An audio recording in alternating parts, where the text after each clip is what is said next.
చిన్నపాటి గొడవ 2 నెలలుగా గ్రామంలో అశాంతిని రగిలించింది. పట్టు విడుపులకు పోయిన ఇరు వర్గాల వారు చివరకు విడిపోయేలా చేసింది.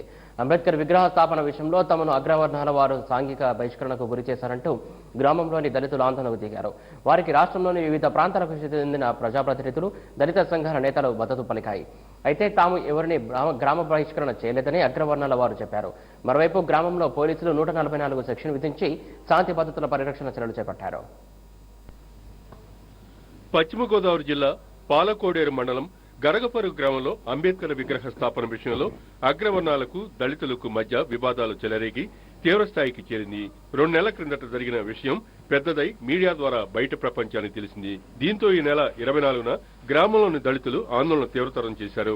స్థానిక ఎమ్మెల్యే వి శివరామరాజు పరిస్థితులు తెలుసుకునేందుకు గ్రామానికి రాగా తమను అగ్రవర్ణాల వారు సాంఘిక బహిష్కరణ చేసి వేధిస్తుంటే విషయం తెలుసు కూడా ఎందుకు రాలేదని నిలదీశారు. తమ సమస్యను పరిష్కరించి వెళ్లాలని పట్టుబట్టారు. ఎమ్మెల్యే అయి ఉండి సరిదిద్దాల్సింది పోయి అగ్రవర్ణాల వారికి కొమ్ము కాస్తున్నారని ఆరోపించారు.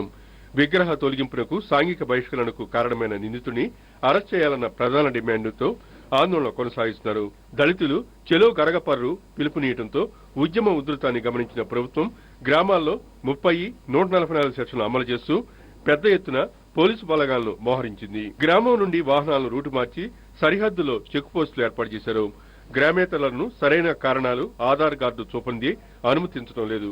మీడియాలో వార్తలు చూసిన ప్రజలు, దళిత సంఘాలు పెద్ద ఎత్తున గరగపరు రావడంతో పోలీసులు నిలిపివేస్తున్నారు. దీంతో వాగ్వివాదాలు, ఘర్షణలు చోటు చేసుకుంటూ ఉద్యమం మరింత ముదురుతోంది. పలు జిల్లాల నుంచి దళిత సంఘాలు వారికి మద్దతుగా నిలిచాయి. వివిధ రాజకీయ పక్షాలు, మాజీ ప్రజాప్రతినిధులు, ఎస్సీ ఎస్టీ కమిషన్ మాజీ చైర్మన్ పరిస్థితులు సమీక్షించారు. నరసాపురం సబ్ కలెక్టర్, డీఎస్పీ దాదాపు గ్రామంలోనే ఉంటూ గొడవలు జరగకుండా పర్యవేక్షిస్తున్నారు.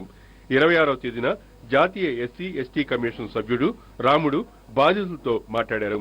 నిందితులను 2 రోజుల్లోగా అరెస్ట్ చేయాలని కలెక్టర్ ఎస్పీలకు సూచించారు. సాంఘిక బహిష్కరణను రూపుమాపి పూర్వ పరిస్థితులను కలుగజేయాలని సూచించారు. కమిటీలు వేసి చర్చించి అందరికీ ఆమోదయోగ్యంగా పరిష్కారం చూపాలని కోరారు. 4వ రోజు ఉద్యమం, నిరసనలు దళితవాడలో వారి నివాసాల మధ్య కూడలో శాంతియుతంగా కొనసాగుతున్నాయి. ఘర్షణలు తలెత్తకుండా 144వ సెషన్ కొనసాగిస్తున్నారు. అంబేద్కర్ విగ్రహం పెట్టడం వల్ల, ఆ యొక్క మూర్తిని తొలగించడం వల్ల మళ్ళీ తిరిగి వీళ్ళు దళితులు అంబేద్కర్ ఆలోచన విధానంతో మళ్ళీ ఆ విగ్రహం పెడితే ఇక్కడ ఉన్న కులస్తులు మీకింత ధైర్యమా ఈ విగ్రహం పెట్టడానికి, మీరు మా చేతి నుండి తినే వ్యక్తులు అని ఆలోచించి 13 కులాలు కూర్చొని ఒక మీటింగ్ పెట్టుకొని వీళ్ళను ఇక్కడ ఉన్న షాపులు కానీ వాళ్ళ దగ్గర ఉన్న పొలాలల్లో కానీ వాళ్ళు 50-60 సంవత్సరాల నుండి వాళ్ళ పొలాలల్లో 2 ఎకరాలు 3 ఎకరాలలో పనిచేసుకొని తన జీవితాన్ని గడుపుతున్న ఈ దళితులు, మాల కమ్యూనిటీకి సంబంధించిన దళితులను ఒకేసారి అంబేద్కర్ విగ్రహం పెట్టడం, కోపోగ్రమైన ఈ వర్గాలు వాళ్ళని వెలివేయడము ఎంత మటుకు శోచనీయం, ఒకసారి ప్రభుత్వం ఆలోచించాలి. అటు గరగపరు ఘటనపై ప్రభుత్వం స్పందిస్తూ అధికారులను ఈ విషయంపై విచారించి గ్రామంలో శాంతి భద్రతలు నెలకొల్పాలని ఆదేశించిందని రాష్ట్ర సంక్షేమ శాఖ మంత్రి ఆనందరావు అన్నారు.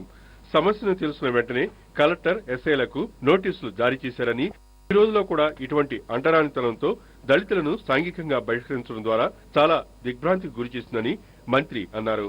దీనిపై ప్రభుత్వం చాలా సీరియస్ గా ఆదేశాలు జారీ చేసిందని, క్రిస్టియన్ పేటలో ఎస్సీ ఎస్టీలకు న్యాయం జరిగే వరకు ఊరుకునేది లేదని SC ST commission head Shivaji అన్నారు.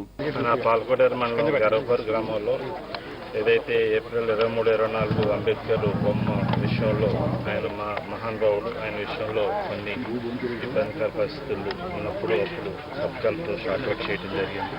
తర్వాత గ్రామంలో కొన్ని కులాలకు సంబంధించి కొన్ని ఇబ్బందికర పరిస్థితులు తలెత్తిని దాన్ని అందరూ కూడా సామరస్యంగా పరిష్కారం చేసుకోమని చెప్పి గ్రామస్తులందరికీ కూడా సూచించాం. అటు గరగపరు దళితులకు అన్ని వర్గాల నుంచి మద్దతు లభిస్తోంది.